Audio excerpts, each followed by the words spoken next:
Friends, ચોકલેટનું નામ પડતા આપણા બધાના મોંમાં પાણી આવી જાય કે નહીં? નાના મોટા બધાને ચોકલેટ તો બહુ જ ભાવે.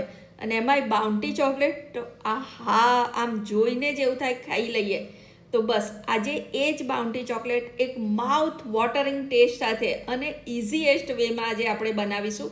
અને એટલી મસ્ત ને કે તમને બધાને બનાવવાનું પણ ગમે, ખાવાનું પણ ગમે અને ખવડાવવાનું ગમે. Welcome to my channel. Friends, એના માટે સૌથી પહેલાં પેનમાં તમારે ફક્ત 1 ચમચી ઘી ઉમેરવાનું છે અને એમાં પોણો કપ જેટલું ડેસિકેટેડ કોકોનટ કોપરાનું ખમણ ઉમેરી અને 2 મિનિટ એને રોસ્ટ કરી લેવા છો.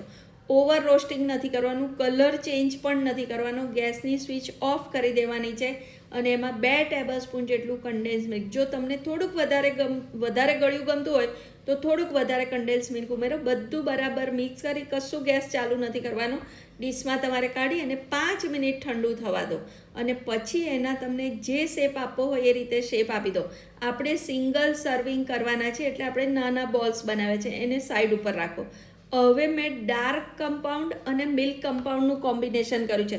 કાં તો તમે એકલું મિલ્ક કમ્પાઉન્ડ પણ યુઝ કરી શકો, એકલું ડાર્ક કમ્પાઉન્ડ પણ યુઝ કરી શકો.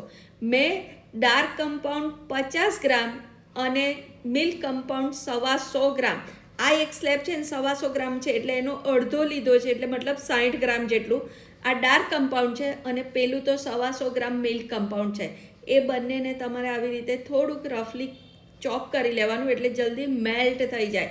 હવે એ બંનેને મિક્સ કરી અને ગ્લાસ બાઉલમાં કાઢી લો. હવે જો તમારી પાસે માઇક્રોવેવ ના હોય તો તમારે પાણી આવી રીતે ગરમ મૂકી એની પર બાઉલ મૂકી અને ચોકલેટ મેલ્ટ કરવાની છે. મારી પાસે માઇક્રોવેવ છે એટલે પહેલાં 30 સેકન્ડ અને પછી 30 સેકન્ડ એમ કરીને 1 મિનિટ હું આ ચોકલેટને માઇક્રો કરીશ.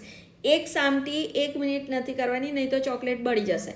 હવે બધી ચોકલેટ જો સરસ મેલ્ટ થઈ ગઈ છે એને બરાબર હલાવીને મિક્સ કરી લેજો.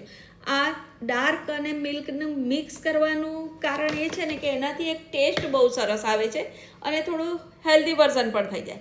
બસ હવે એને આવી રીતે પાઇપિંગ બેગમાં તમે ભરી લો. જો તમારી પાસે પાઇપિંગ બેગ ના હોય તો તમે સ્પૂનથી પણ આપણે મોલ્ડમાં ભરી શકીશું, પણ આ ઇઝીએસ્ટ વે છે અને બહુ કશું ખરાબ ના થાય.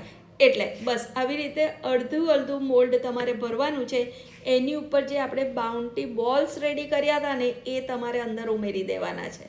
એ ઉમેરી અને એની ઉપર ફરી એક નાનું ચોકલેટનું લેયર કરી અને 10 મિનિટ તમારે એને ફ્રીજમાં મૂકવાની, અથવા તો બહાર મૂકશો તો પણ જામી જશે, પણ ફ્રીજમાં આપણું થોડું કામ જલ્દી થઈ જાય. એટલે ફ્રોઝનમાં નહીં, નીચે ફ્રીજમાં જ મૂકવાની છે. ફ્રેન્ડ્સ, આ ચોકલેટ એટલી ઇઝી છે. જો બહારથી તમે બાઉન્ટી ચોકલેટ લેવા જશો ને તો એટલી કોસ્ટલી છે.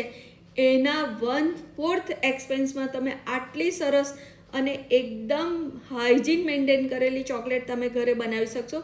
મારું એક મોલ્ડ આખું ફેલ થઈ ગયું અને ત્યાર પછી થોડી વધી હતી, એમાં મેં આટલી બનાવી અને થોડુંક ચોકલેટ વધી હતી. એમાં મને જે ભાવે છે ને એ ક્રન્ચી ડ્રાય નટ્સ ને ચોકલેટનું કોમ્બિનેશન.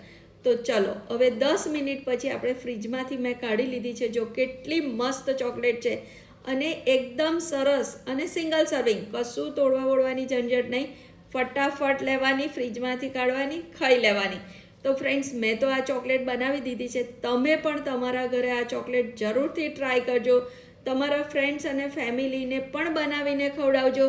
રેસીપી પણ એમની સાથે શેર કરજો. અને ફ્રેન્ડ્સ, એક વાત કહું, તમે વિડીયો જોયા પછી કમેન્ટ નથી કરતા તો કમેન્ટ જરૂરથી કરજો. તમને ગમી હોય તો કંઈક મારે સુધારો કરવા જેવો હોય રેસીપીમાં તો પણ કમેન્ટ કરજો. Thank you.